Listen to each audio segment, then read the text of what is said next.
So nature versus nurture, this by now utterly oversimplifying view of where influences on how a cell deals with an energy crisis, up to what makes us who we are on the most individualistic levels of personality. And what you've got is this complete false dichotomy built around nature as deterministic. At the very bottom of all the causality of life is DNA and the code of codes and the Holy Grail, and everything is driven by it. And at the other end, a much more social science perspective, which is we are social organisms, and biology is for slime molds. Humans are free of biology, and obviously both views are nonsense. What you see instead is it is virtually impossible to understand how biology works outside the context of environment.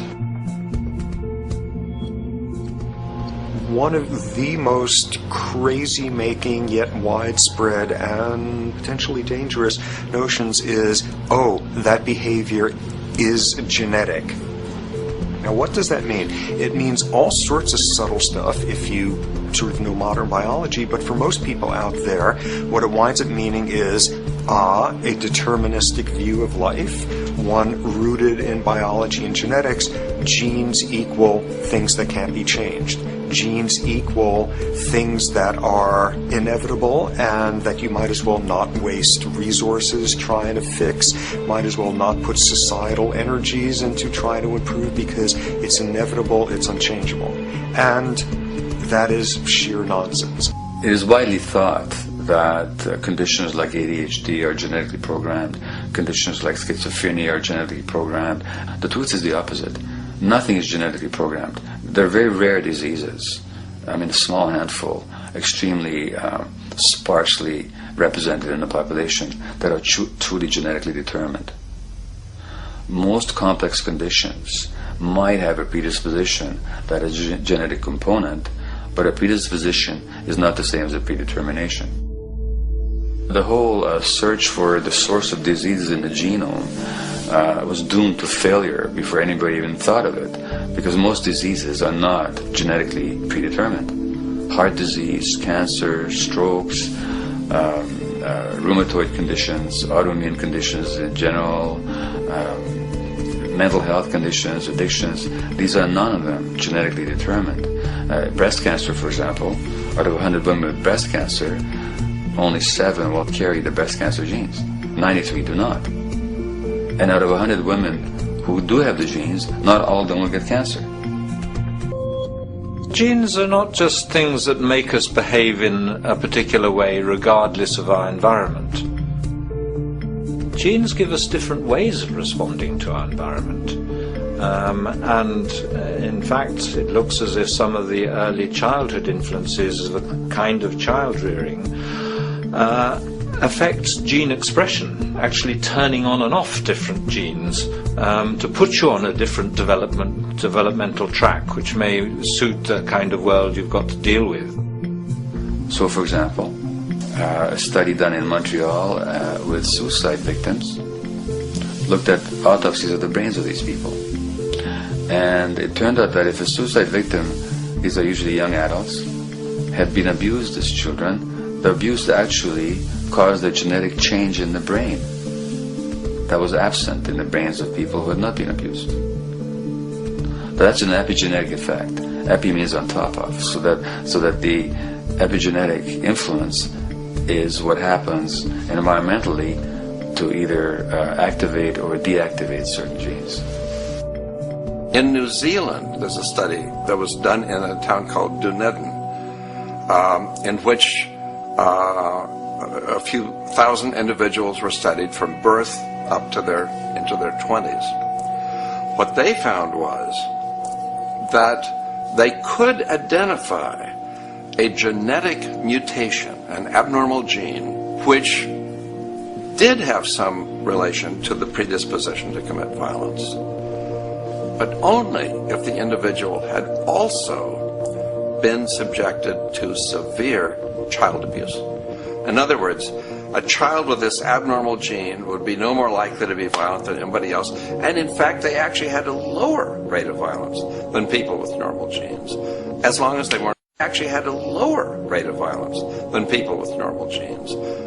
as they weren't abused as children. Great additional example of the ways in which genes are not be-all, end-all. Fancy technique where you can take a specific gene out of a mouse, that mouse and its descendants will not have that gene, you have knocked out that gene. So there's this one gene that codes for a protein that has something to do with learning and memory, and this fabulous demonstration, knock out that gene and you have a mouse that doesn't learn as well. Ooh, a genetic basis for intelligence.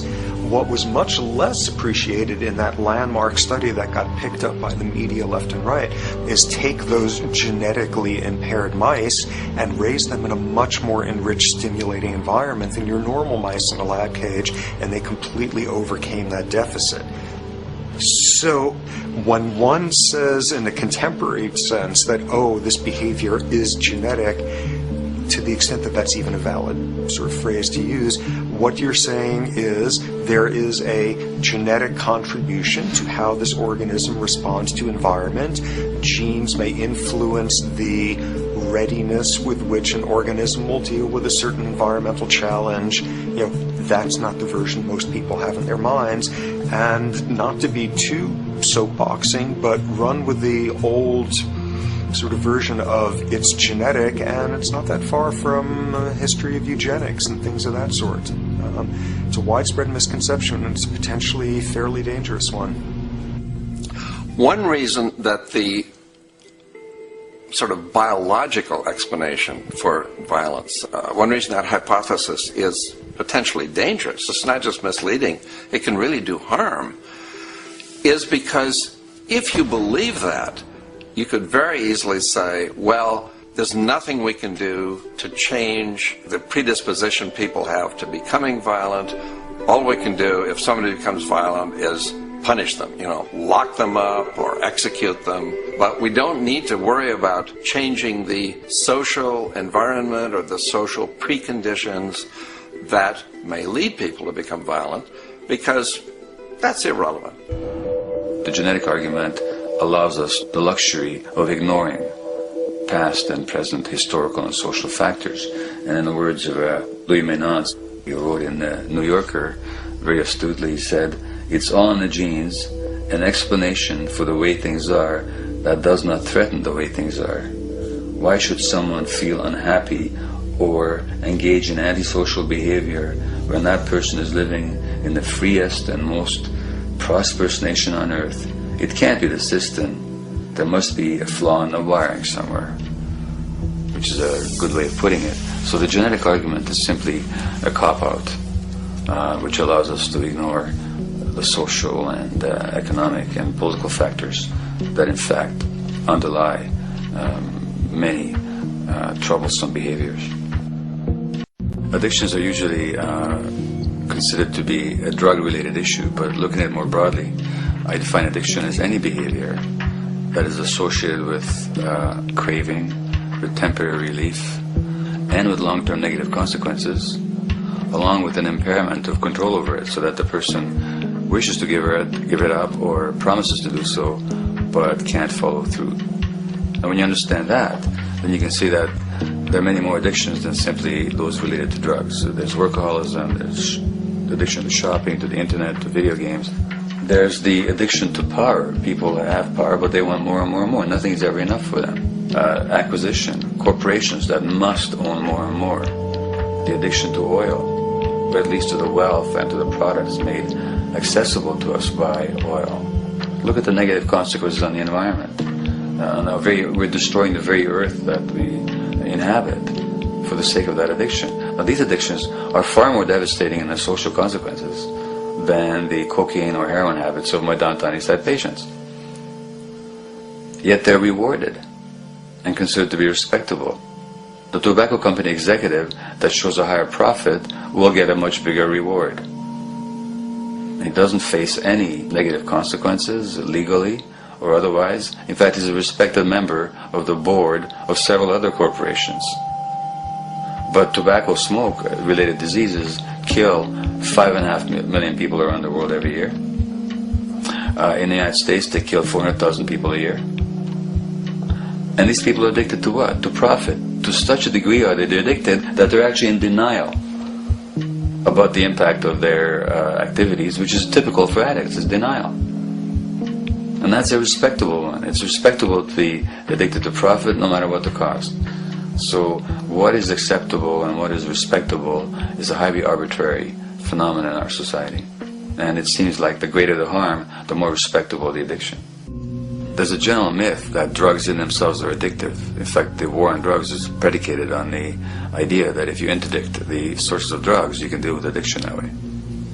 Now, if we understand addiction in a broader sense, we see that nothing in itself is addictive. No substance, no drug is by itself addictive, and no behavior is by itself addictive. Many people can go shopping without becoming shopaholics. Not everybody becomes a food addict. Not everyone who drinks a glass of wine becomes an alcoholic. So the real issue is what makes people susceptible, because it's the combination of a susceptible individual and the potentially addictive substance or behavior that actually then makes for full flowering of addiction. In short, it's not the drug that's addictive, it's the question of the susceptibility of the individual to being addicted to a particular substance or behavior. If we wish to understand what then makes some people susceptible, we actually have to look at their life experience. The old idea, although it's old, but it's still broadly held, that addictions are due to some genetic cause is simply scientifically untenable. What the case is actually is that certain life experiences make people susceptible. Life experiences that not only shape the person's personality and psychological needs, but also their very brains in certain ways. And that process begins in utero.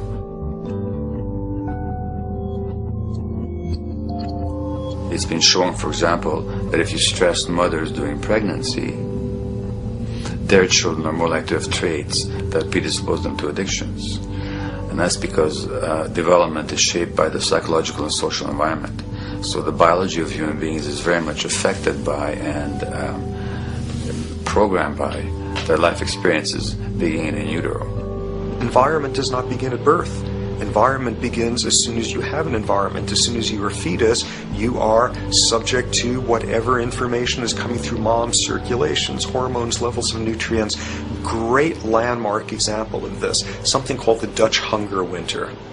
1944, Nazis occupying Holland. For a bunch of reasons, they decide to take all the food and divert it to Germany. For 3 months, everybody there is starving. Tens of thousands of people starve to death. What the Dutch hunger winter effect is, if you were a second or third trimester fetus during the starvation, your body learned something very unique during that time. As it turns out, second, third trimester, something that your body is going about trying to learn about the environment is, well, how menacing of a place is it out there? How plentiful? How much nutrients am I getting by way of mom's circulation? Be a fetus who is starving during that time, and your body programs forever after to be really, really, really stingy with your sugar and fat, and what you do is you store every bit of it. Be a Dutch hunger winter fetus, and half a century later, everything else being equal, you are more likely to have high blood pressure, obesity, or metabolic syndrome. That is environment coming in a very unexpected place. You can stress animals in a laboratory when they're pregnant, and their offspring will be more likely to use cocaine and alcohol as adults. You can stress human mothers. For example, in a British study, women who are abused in pregnancy will have higher levels of the stress hormone cortisol in their placenta at birth, and their children are more likely to have conditions that predispose them to addictions by age 7 or 8. So in utero stress already prepares the ground for all kinds of mental health issues. Israeli study done prior on children born to mothers who were pregnant prior to the onset of the 1967 war. These women, of course, are very stressed, and their offspring have a higher incidence of schizophrenia than the average cohort. So there's plenty of evidence now that prenatal effects have a huge impact on the developing human being.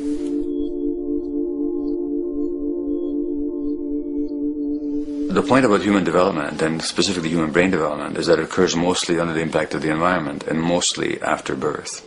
Now, if you compare us to a horse, which can run on the first day of life, we see that we are very undeveloped. We can't muster that much neurological coordination, balance, muscle strength, visual acuity until a year and a half, 2 years. And that's because the brain development that in the horse happens in the safety of the womb, in a human being has to happen after birth. And that has to do with simple evolutionary logic. As the head gets larger, which is what makes us into human beings, the burgeoning of the forebrain is what creates the human species, actually. At the same time, we walk on two legs, so our pelvis narrows to accommodate that. So now we have a narrower pelvis, a larger head. Bingo, we have to be born prematurely. And that means that the brain development that in other animals occurs in utero, in us, occurs after birth. And much of that under the impact of the environment. And the concept of neural Darwinism simply means that the circuits that get the appropriate input from the environment will develop optimally, and the ones that don't will either not develop optimally or perhaps not at all. If you take a child with perfectly good eyes at birth and you put him in a dark room for 5 years, he'll be blind thereafter for the rest of his life, because the circuits of vision require light waves for their development. And without that, even the rudimentary circuits present and active at birth will atrophy and die, and new ones will not develop. There's a significant way in which early experiences shape adult behavior, and even and especially early experiences for which there's no recall memory. It turns out that there are two kinds of memory. There is explicit memory, which is recall. This is when you can call back facts, details, episodes, circumstances. But the structure in the brain, which is called the hippocampus, which encodes recall memory, it doesn't even begin to develop fully until a year and a half, and it's not fully developed till much later, which is why hardly anybody has any recall memory prior to 18 months. But there's another kind of memory, which is called implicit memory, which is in fact an emotional memory, where the emotional impact and the interpretation that the child makes of those emotional experiences is ingrained in the brain in the form of nerve circuits ready to fire without specific recall. So to give you a clear example, people who are adopted have a lifelong sense of rejection very often. They can't recall the adoption, they can't recall the separation of a birth mother, because there's nothing there to recall with. But the emotional memory of separation and rejection is deeply embedded in their brains. Hence, they're much more likely to experience a sense of rejection and a great emotional upset when they perceive themselves as being rejected than other people. That's not unique to people who are adopted, but it's particularly strong in them because of this function of implicit memory. People who are addicted, given that they, according to all the research literature, certainly in my experience, the hardcore addicts virtually were all significantly abused as children or suffered severe emotional loss. Their emotional or implicit memories are those of a world that's not safe and not helpful, caregivers who are not to be trusted, and relationships that are not safe enough to open up to vulnerably. And hence their responses tend to be to keep themselves separate from really intimate relationships, not to trust caregivers, doctors and other people who are trying to help them, and generally see the world as an unsafe place. And that's strictly a function of implicit memory, which sometimes has to do with incidents they don't even recall.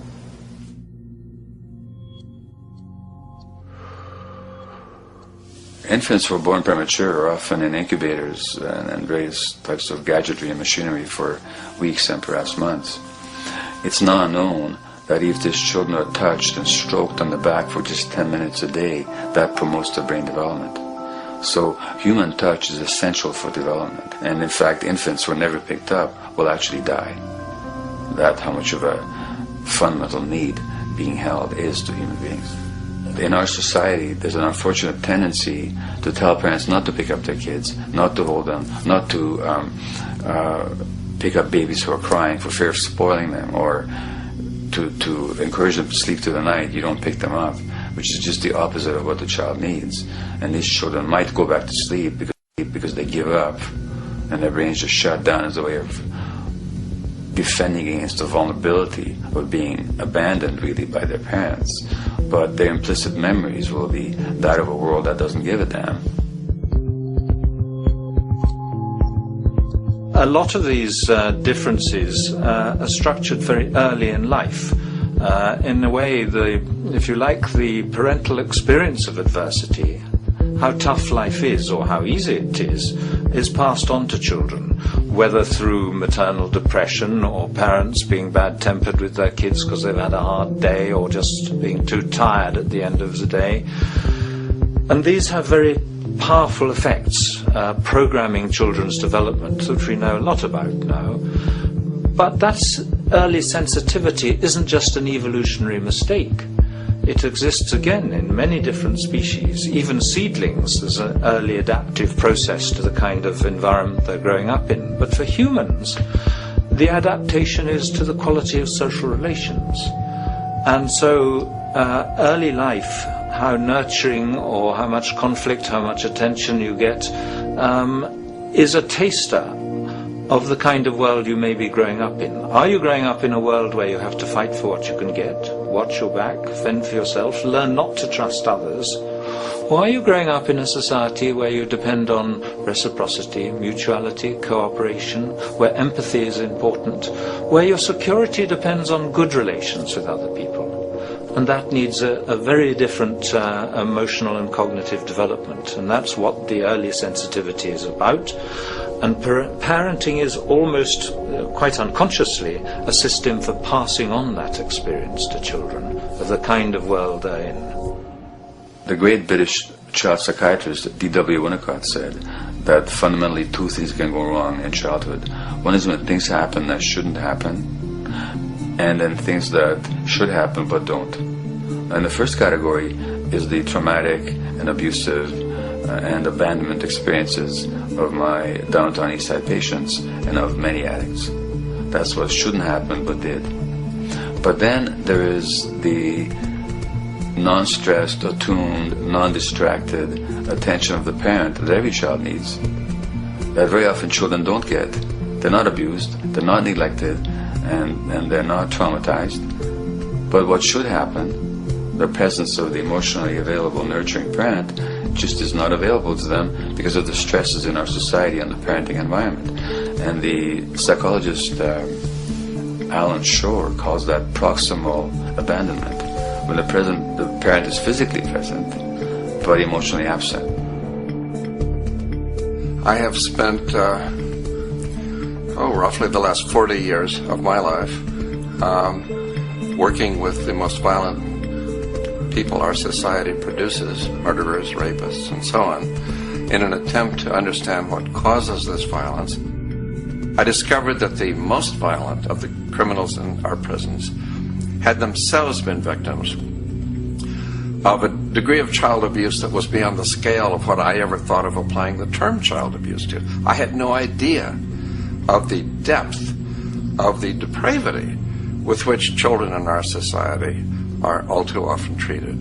The most violent people I saw were themselves the survivors of their own attempted murder, often at the hands of their parents or other people in their social environment, or were the survivors of family members who'd been killed, their closest family members, by other people. The Buddha argued that everything depends on everything else.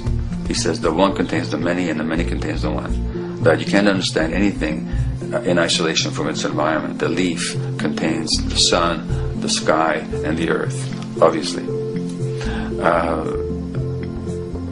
This has not been shown to be true, of course, all around, and specifically when it comes to human development.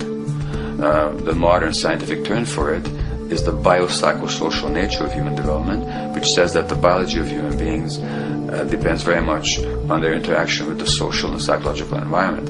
And specifically, the psychiatrist and researcher Daniel Siegel at the University of California, Los Angeles, UCLA, has coined the phrase interpersonal neurobiology, which means to say that the way that our nervous system functions depends very much on our personal relationships. in the first place with the parenting caregivers, and in the second place with other important attachment figures in our lives, and in the third place with our entire culture.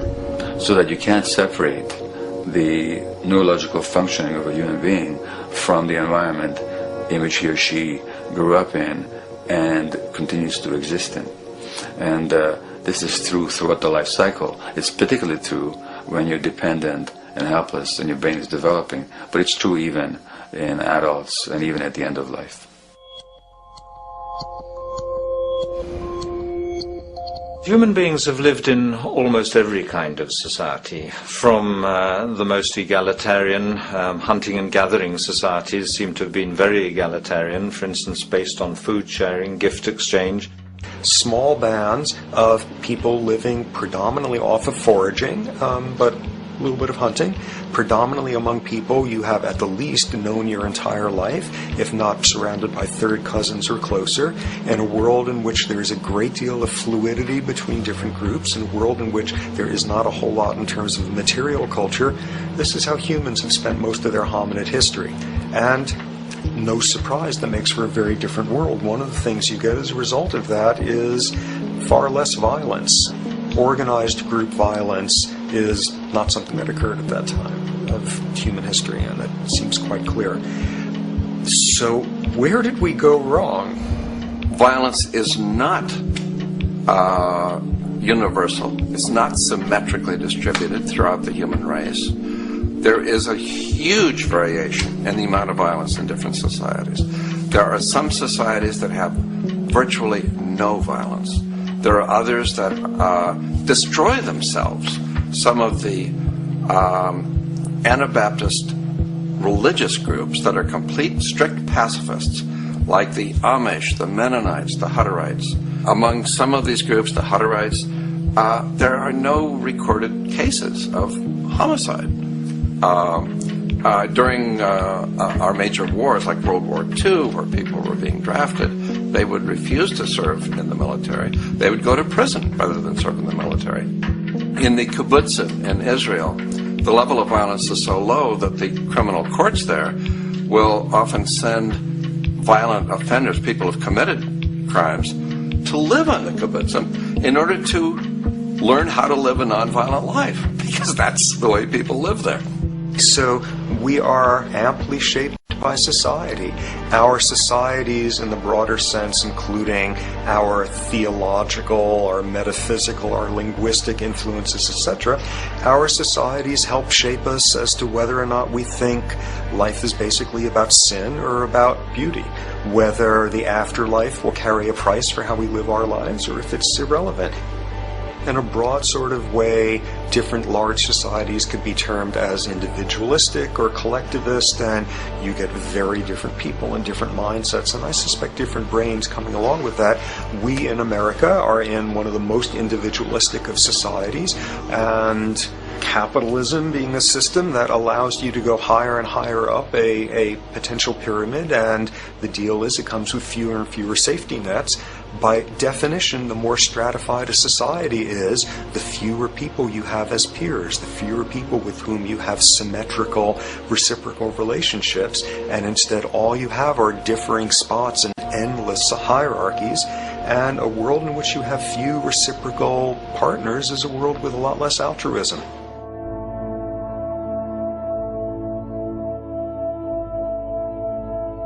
Alright, so this brings us to a total impossible juncture, which is to try to make sense in the perspective of science as to what the nature is of human nature. You know, on a certain level, the nature of our nature is not to be particularly constrained by our nature. We come up with more social variability than any species out there, more systems of belief, of styles of family structures, of ways of raising children. The capacity for variety that we have is extraordinary. In a society which is predicated on competition and really very often the ruthless exploitation of one human being by another, the profiteering of other people's problems, and very often the creation of problems for the purpose of profiteering, the ruling ideology will very often justify that behavior by appeals to some fundamental and unalterable human nature. So the myth in our society is that people are competitive by nature, and that they're individualistic, and that they're selfish.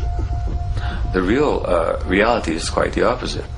We have certain human needs. The only way that you can talk about human nature concretely is by recognizing that there's certain human needs. We have a human need for companionship and for close contact, to be loved, to be attached to be accepted, to be seen, to be received for who we are. If those needs are met, we develop into people who are compassionate and cooperative and who have empathy for other people. So the opposite that we often see in our society is in fact the distortion of human nature, precisely because so few people have their needs met. So yes, you can talk about a human nature, but only in the sense of basic human needs that are instinctively evoked, or I should say certain human needs that lead to certain traits if they are met, and a different set of traits if they're denied. So, when we recognize the fact that the human organism, which has a great deal of adaptive flexibility, allowing us to survive in many different conditions, is also rigidly programmed for certain environmental requirements or human needs, a social imperative begins to emerge. Just as our bodies require physical nutrients, the human brain demands positive forms of environmental stimulus at all stages of development, while also needing to be protected from other negative forms of stimulus. And if things that should happen do not, or if things that shouldn't happen do, it is now apparent that the door can be opened for not only a cascade of mental and physical diseases, but many detrimental human behaviors as well. So as we turn our perspective now outward and take account for the state of affairs today, we must ask the question, is the condition we have created in the modern world actually supporting our health? Is the bedrock of our socioeconomic system acting as a positive force for human and social development and progress? Or is the foundational gravitation of our society actually going against the core evolutionary requirements needed to create and maintain our personal and social well-being? Is mentally ill. There's nothing wrong with a Southerner or a member of the Ku Klux Klan. That's the environment he was brought up in. And the psychologists today and psychiatrists are so stupid that they deal with the individual. It's really the environment that makes them that way. If you don't understand me, if you were brought up as a little baby or by the headhunters of the Amazon, so let's say you, and if I said to you, doesn't it bother you to have 10 shrunken heads? You might say, yes, my brother has 20. So he would be perfectly well adjusted where he's coming from. There are no good or bad people. There are people brought up in different environments which they believe in. If you're brought up in Nazi Germany as a baby, all you see is Heil Hitler, Deutschland über alles, meaning Germany above all. You're a Nazi if you never see anything. If you still don't understand me, if you take a nice Jewish boy and bring him up in Nazi family, very young, he's a Nazi. You take a Nazi baby, bring him up by a Jewish family, he's a nice Jewish boy. So really, what are people? People cannot think or reason. Let me back that up now so you don't get mad at me. It's very easy to get mad at what I'm saying. The reason we can't think is because we're brought up in a fixed culture with fixed values. When you're very young, they start pumping crap into your head. Who loves you more than anybody in the world? And the baby says, I don't know, your mommy and daddy. What's the greatest country in the world? I don't know, the good old USA.